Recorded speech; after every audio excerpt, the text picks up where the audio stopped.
একটু একটু বোনা স্বপ্নের জাল, একটু রচনা করা স্বপ্ন সকাল, ধাপে ধাপে সামনে এগিয়ে চলা, নিজের কথাগুলো নিজে বলা। বসে থাকা নয় তো আর এখন সময়ে সব জানবার, তিমির অন্ধকার ভেঙে চুরে এসে গেছে দিন আলো আনবার।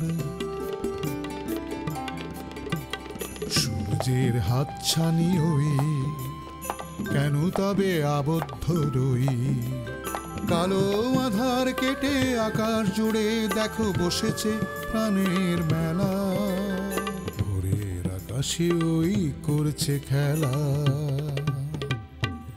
সোনালি মেঘের ভেলা।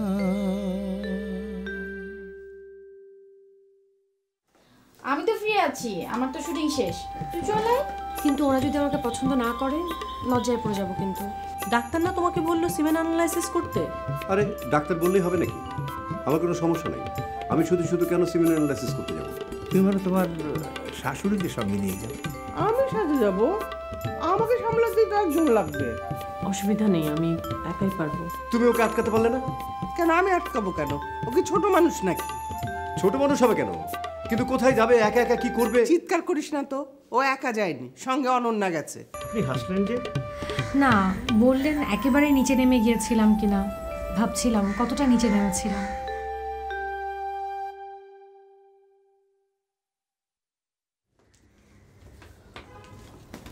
বলেন দাদা, ডাকলেন যে আবার? অনন্য, আপনাকে দেখে মনে হচ্ছে আপনি বিয়ে করেননি, কিন্তু কোথাও এনগেজমেন্টে যাচ্ছেন নাকি?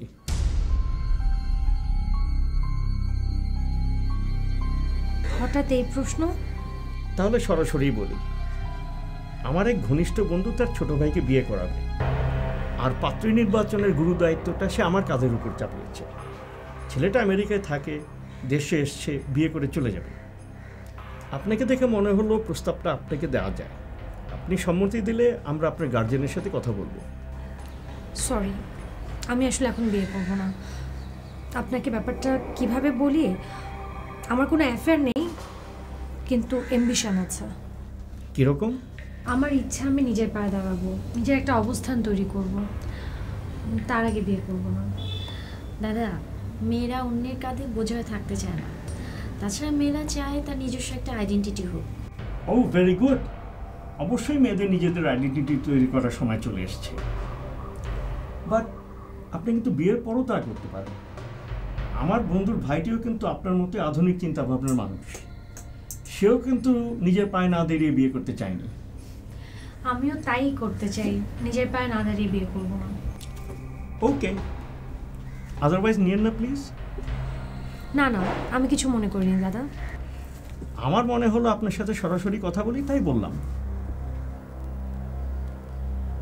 তা আপনি এখন কি করছেন? তেমন কিছু না, টিউশনই করছি আর চাকরি করছি। আসলে সত্যি কথাটা বলে ফেলি দাদা, আমি শুনেছিলাম যে আপনারা কিছু আর্টিস্ট খুঁজছেন।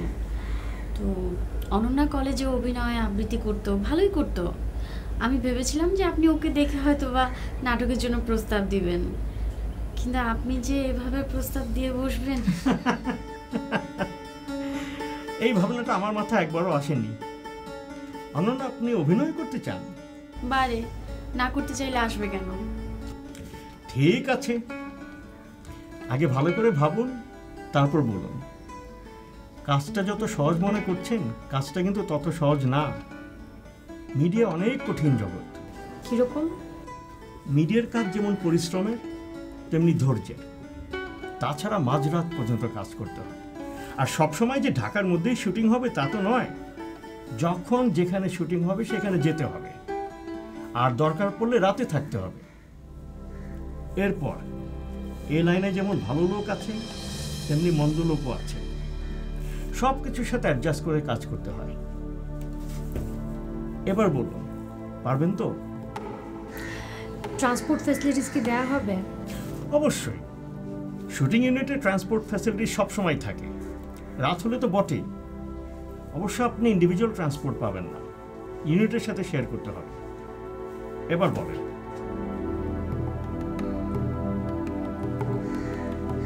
পারবো দাদা। Very good. এক মিনিট।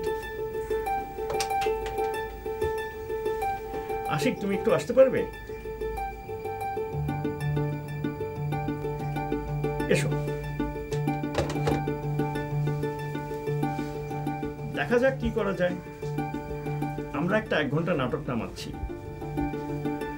দেখি এতে কোনো ক্যারেক্টার দেওয়া যায় কিনা। দাদা বলেন। আশিক, তোমার অন্ধকারের আলোর কেয়া ক্যারেক্টারের কোনো আর্টিস্ট পেয়েছ? না দাদা, এখনো পাইনি। এনি আশিক আহমেদ, আমাদের ডিরেক্টর। আসসালামু আলাইকুম। এ অনন্যা, নর্নের বান্ধবী, কলেজ ইউনিভার্সিটিতে নাটক করেছে। দেখো তো একে দিয়ে হয় কিনা। ঠিক আছে, আমি ওকে বরং স্ক্রিপ্টটা পড়তে দেই। ওকে, আপনি ওনার সাথে যান।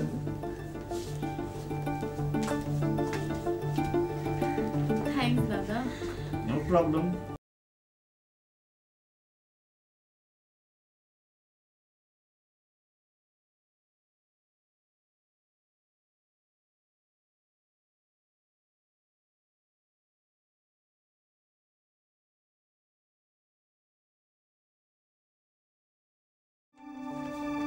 এই 8 নম্বর সিনটা একটু পড়েন। আমি একটু নিজে নিজে পড়ে নিই। শিওর।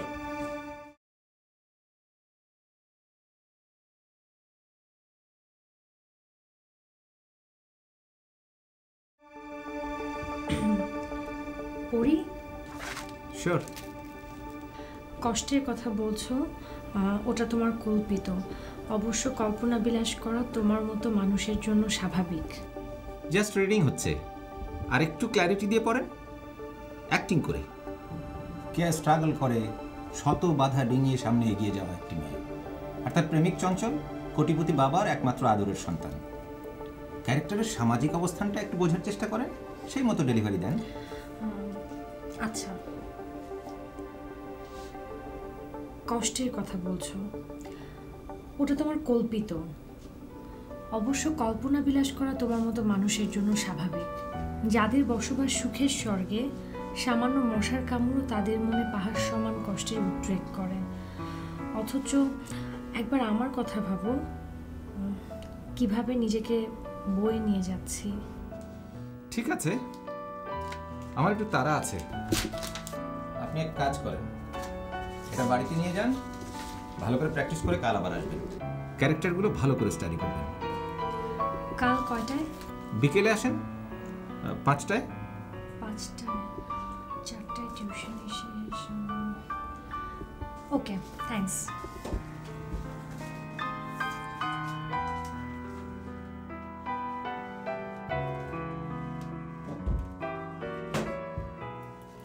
কেমন দেখলে? আপনি সবসময় আমাকে নতুন আর্টিস্ট দেন দাদা। নতুন আর্টিস্ট নিয়ে কাজ করা যে কী ঝামেলা তা তো আপনি জানেনই। পড়তে দিলাম, জাস্ট রিডিং পড়লো, অ্যাক্টিং ফ্যাক্টিং কিচ্ছু নাই। আরে প্রথম প্রথম তো এরকম হবেই, একটু তৈরি করে নিতে হয়। যতই বলেন দাদা, তৈরি করার জন্য তো একটা সময় দরকার। এত সময় কি এখন আমরা পাই? তারপরে ক্যামেরা বোঝা, কো আর্টিস্টকে বোঝা, এরপর আবার সেলিব্রিটি আর্টিস্টরা নতুন আর্টিস্টের সঙ্গে অভিনয় করবে কিনা সেটাও কিন্তু ভাববার বিষয় দাদা। এদের ম্যানেজ করা যে কি মুশকিল। আশিক, এসব তো আমি বুঝি। ওকে দেখে মনে হলো মেয়েটা ইন্টেলিজেন্ট, চেষ্টা করলে মনে হয় পারবে। তবু তুমি দেখে নিও ভাই, আফটারঅল কাজটা তো তুমিই করবে। ঠিক আছে, আমি ওকে কাল প্রিপারেশন নিয়ে আসতে বলেছি, দেখি কেমন করে, তারপর আমি আপনাকে জানাবো দাদা। ওকে।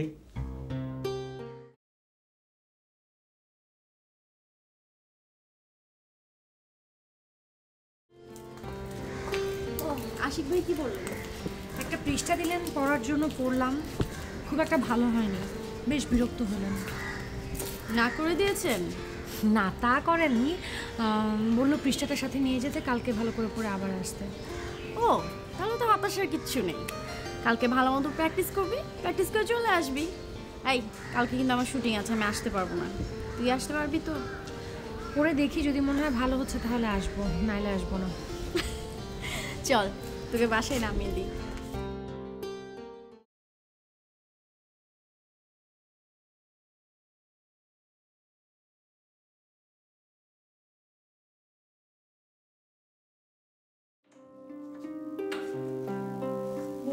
দেরি হলো? আল্ট্রাসোনোগ্রাম করলে? হ্যাঁ মা, করেছি। রিপোর্ট কি ভালো? ভালো। কি ব্যাপার, হুট করে তুমি চলে গেলে কেন? কি করব? কি করবে মানে? আমি তো বললাম তোমাকে সাথে করে নিয়ে যাব। তোমার সাথে আমাকে যেতে হবে কেন? আমি একা একা যেতে পারি না?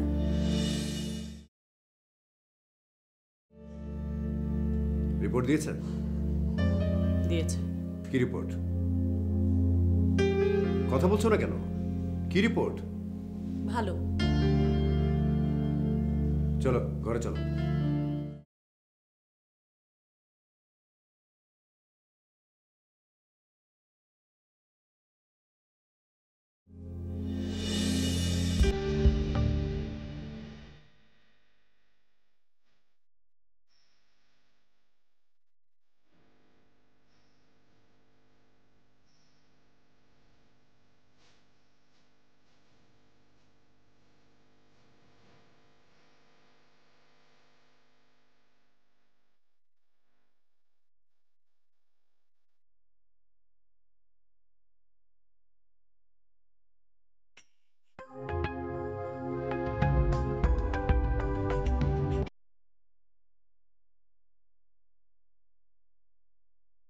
বৌমা, কিছু বলছো না যে?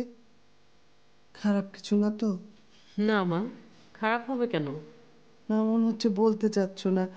কোনো সমস্যা? ডাক্তার কি বললো? মা, রিপোর্ট দেখে তো আর কিছু বোঝা যায় না। ডাক্তার তো এখনো দেখায়নি। ডাক্তার রিপোর্ট দেখুক, তারপর বলা যাবে।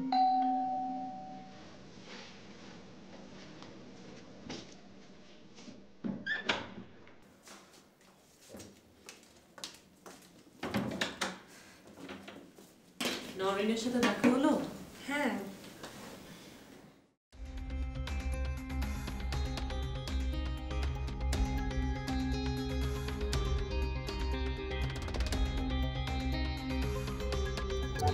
আরে কি হলো?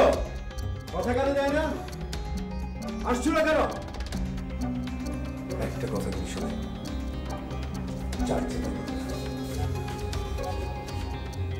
সাব্বির ডাকছে তো মা, যাও না। যাবো মা।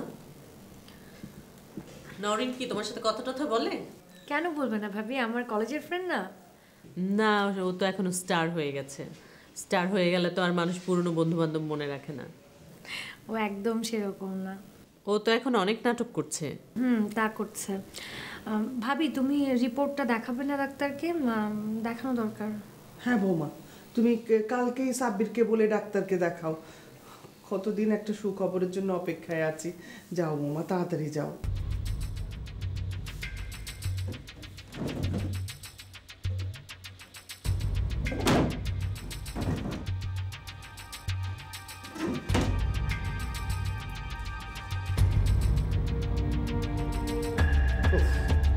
একটা জিনিস যদি খুঁজে পাওয়া যায়, শার্টটা যে কোথায় রেখেছে ডাকছি, কানে কথা যাচ্ছে না। শার্টটা কোথায় রেখেছে সেটাও। আই সামারি, ওই যে সাব্বির রেগে যাচ্ছে, যাও মা, তুমি ওঠো।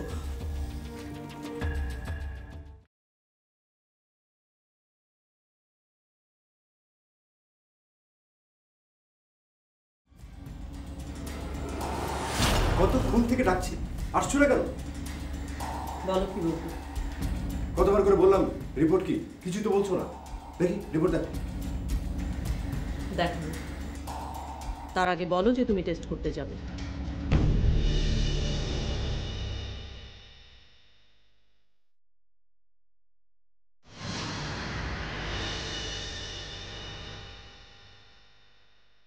আশ্চর্য, আমি একটা কথা বুঝতে পারছি না যে আমার কোনো প্রবলেম নেই জেনেও কেন তুমি বারবার আমাকে টেস্ট করতে বলছো। তুমি ধরে নিচ্ছ তোমার কোনো সমস্যা নেই। বাচ্চা না হওয়ার সমস্ত দায় তুমি আমার ঘাড়ে চাপাতে চাইছো। কিন্তু রিপোর্ট দেখে আমি যতদূর বুঝেছি আমার নিজের কোনো সমস্যা নেই। আমি বিশ্বাস করি। আর তুমি এসবের কি বলছো? তুমি কি ডাক্তার? এইটুকু বোঝার জন্য ডাক্তার হওয়ার দরকার পড়ে না। যতটুকু লেখাপড়া করেছি তা থেকেই বোঝা যায়। তাছাড়া যে ভদ্রমহিলা আমার আল্ট্রাসোনোগ্রাম করেছেন, আমি তার কাছ থেকে জেনেছি। ওনারা তো অনেক সময় রোগীদেরকে সান্ত্বনা দেওয়ার জন্য নানা কথা বলে থাকে। আচ্ছা ঠিক আছে, দেখি রিপোর্টটা দেখো। দেখাচ্ছি। নাও দেখ।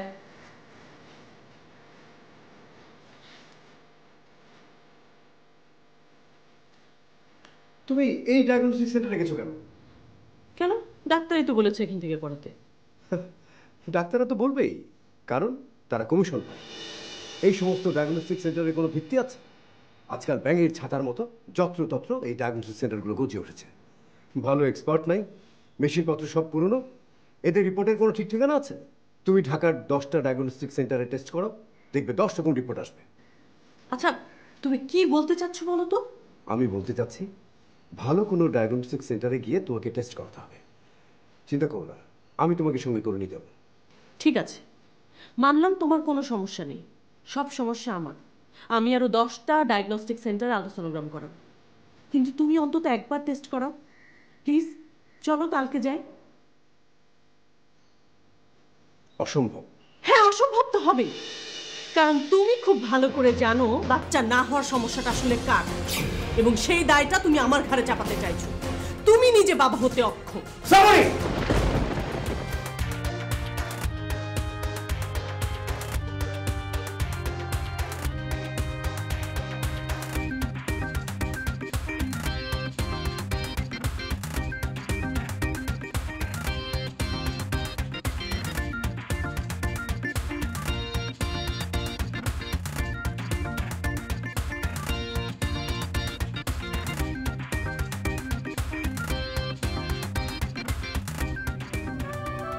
খাবার দেওয়া হয়েছে, সবাই এসো। ইস, খাবার সময় এত ডাকাডাকি করতে হয়। কই কি হলো, এসো। বোমা, বোমা কই, এসো। এতবার ডাকতে হয় কেন? জানো ডেকে নিয়ে এসো।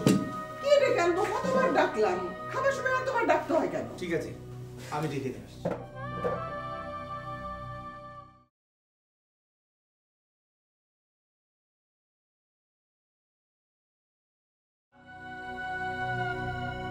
বোমা, জি বাবা। কি হলো তোমাদের? খেতে আসছো না কেন? তোর মা কতক্ষণ ধরে ডাকছে,